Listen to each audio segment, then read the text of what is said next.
Magic Emperor Chapter 471. Ang nakaraan hinahamon ni Master Lee si Matandang Ongas. Nagpapatuloy. Habang nagtatagisan ng lakas ang dalawang matanda, ay nadadamay naman ang mga may hinang nilalang sa tabi nila. Nagliliyab na sa galit ang Matandang Ongas, parang gusto niya nang makapatay ng isang tao. Samantala, si Matandang Lee, nagpuproduce ang katawan niya ng isang electricity na kayang magpailaw ng isang buong barangay. At nagsalpukan na naman ang dalawang matanda. Hay! Ngayon alam ko na bakit si Matandang Lee iniwan kami sa ere. Ibinigay niya na ang lahat, pati puso't kaluluwa para sa Lolo Clan. Muntikan ko na siyang hindi makilala. Malaki talagang pinagbago niya. Para sa isang kagaya niya na kayang makipagmano-mano kay Matandang Buwang. Yan na ang nagpapatunay kung gaano na siya kalakas ngayon. Hindi ko talaga matansya kung gaano kalaking kayamanan ang tinatago ng Lolo Clan. Kung nagtambay si Matandang Lee sa pamahalaan, hindi niya mararating ang narating niya ngayon.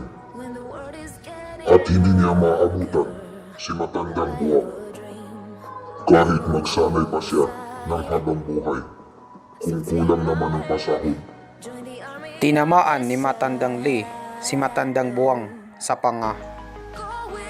Tingnan mo nga naman ang buhay. Si Matandang Lee ay hindi bobo at siya ay matapat kay Chupa. Nagpapatunay lamang na malaki ang sinasahod niya. Hindi siya nagkamali ng desisyon na magtrabaho sa Lolo Clan. Si Chupa ay matalino sa lahat ng mga matatalino. Dapat hindi ko siya pinabayaan nung 7 taon pa lang siya na wala pang buwang sa mundo. Kung alam ko lang na magkakaganito, sinakal ko na sana siya nung dumidede pa siya sa suso ng nanay niya. Ha! Fuck you kayo dyan. Minamarites niyo ako, no? Chupa, magyabang ka na hanggang gusto mo. Hindi mo pa natitikman ang siyam na dragon na madapor sila ng katawan ko. Tinamaan ng suntok si Matandang Buwang sa muka at napangiwi ito. Aray! At gumanti ito. Tinamaan niya rin si Matandang Lee sa muka. At nagpalitan sila ng mga masasakit na suntok, kaliwat kanan. Bang beng bong bong bong pang pang pang peng peng peng. Sabay nag-time out muna sila. Sa mga oras na to, ang bawat isa sa kanila ay naghahabol ng hininga dahil pagod na pagod na. Matandang Buwang, humihina ka na yata sa mga nakalipas na taon. Parang babae ka kung sumuntok. Parang hindi ikaw yan ah. Tumatanda ka na siguro. Katarantaduhan yan. 10% lang ang ginagamit ko. Dapat magpasalamat ka na nga sa akin eh. Kung yan ang ninanais mo, wala na akong magagawa. Hindi na kita bibigyan ng pagkakataon. Nakaporma pa. Sa totoo lang, ginawa ko ng lahat ng makakaya ko. Hinihingal na rin ako. Kailangan ko ng tubig. Kailangan ko na sigurong ibigay ang lahat ng makakaya ko sa laban na to. Matandang Buwang, kahit anong mangyari sa araw na ito, tatalunin kita gamit ang sarili kong lakas para malagpasan ko ang hinanakit ko na naipon sa mga nakalipas na taon. Matandang Buwang, tanggapin mo to.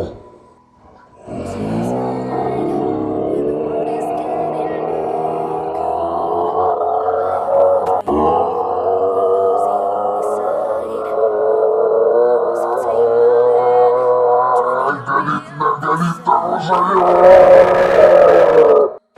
At tumilapon pa atras si Matandang Buwang sa lakas ng ungol ni Matandang Lee. Hindi maaari. Heart attack. Kapag nasugatan niya ako, katapusan ko na. Sobrang baho ng hininga ni Matandang Lee. Hindi ako makahinga. Putangin na naman! Kailangan ko na gawin to! Gininto ang kalasag ni Zenki! 10 carats! Ngayon, hindi na naapektuhan ng malakas na ungol si Matandang Buwang. Dahil suot-suot niya na ang kanyang uniform. 10 carats. Pumasok na siya sa kategorya ng mga mayayaman. Bihira ka lang makahanap ng ganyang kalaking gold na rangko sa Earth. Si Matandang Buwang, isa talaga siyang matalino. Saan kaya siya nakahanap ng ganyang kalaking ginto? Kasing talino siya ng anak mo, hindi gaya sa iyo na bobo. Kung hindi lang talaga sa ungol ni Matandang Lee, wala talaga siyang laban kay Matandang Buwang. Saan kaya siya nakahanap ng ganyang kalaking 10 carats na gold? Sa mga alamat ko lang yan narinig sa 100 taon. Matandang Lee, nakikita mo ba itong nakikita ng mga mata mo? Ito ang totoong kayamanan ng Yamashita ng Imperyo ng Pilipinas. Hindi ito tatablan ng mga ataking pilak at tanso. Walang mga kasira sa gintong imperyo. At bigla siyang napatulala, nakakita siya ng weird pose. Masyadong kakaiba ang ginagawa ni Matandang Lee. Hindi natin alam kung anong nasa isip niya. Hindi totoo yan. Fake news. Napanganga na lang si Matandang Buwang kasi nilabasan siya ng puti. Chupa! Ano yan? Pinagsamang libog. Pero mag-isa lang siya. Paano niya nagagawa ang pinagsamang libog? Maaari ang iba, hindi nila kaya. Pero si Matandang Lee. Si Matandang Lee, isa siyang bisexual. Pwede siya sa lalaki, pwede rin siya sa babae. Kahit kayo pang dalawa na magjowa, mahihirapan kayong gawin yan. Dahil ang pagsasama niyo, pag may duda kayo sa isa't isa, hindi talaga magiging masaya. Pero si Matandang Lee, alam niya ito. Nagpipinger siya habang nagsasarili. Pinagsama niya ito, kaya walang problema sa kanya. Pero si Matandang Lee, nangangamba ako sa kanya. Dahil pinagsabay niya ang pagtae at pag-ihi. Makakasira yon sa kalusugan niya. Kahit mapagtagumpayan niya ito, sira na ang katawan niya.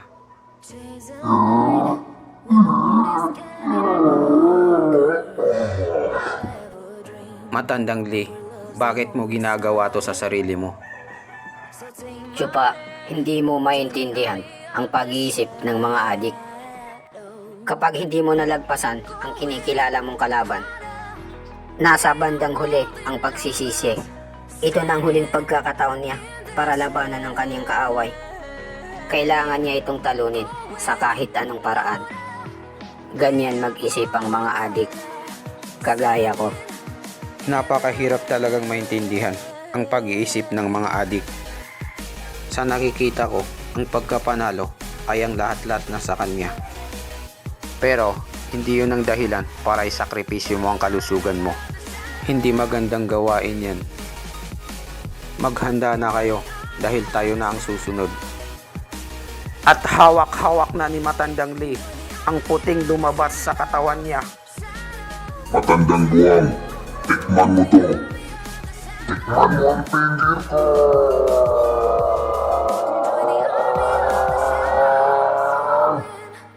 At nararamdaman na ito ni Matandang Buwang, masyadong malagkit. Papalapit na ito ng papalapit sa mukha ni Matandang Buwang. At ipinaligo sa kanya ni Matandang Lee ang puting lumabas sa katawan.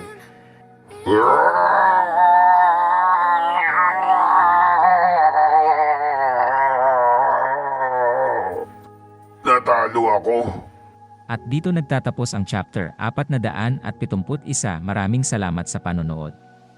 Mag-subscribe para laging updated.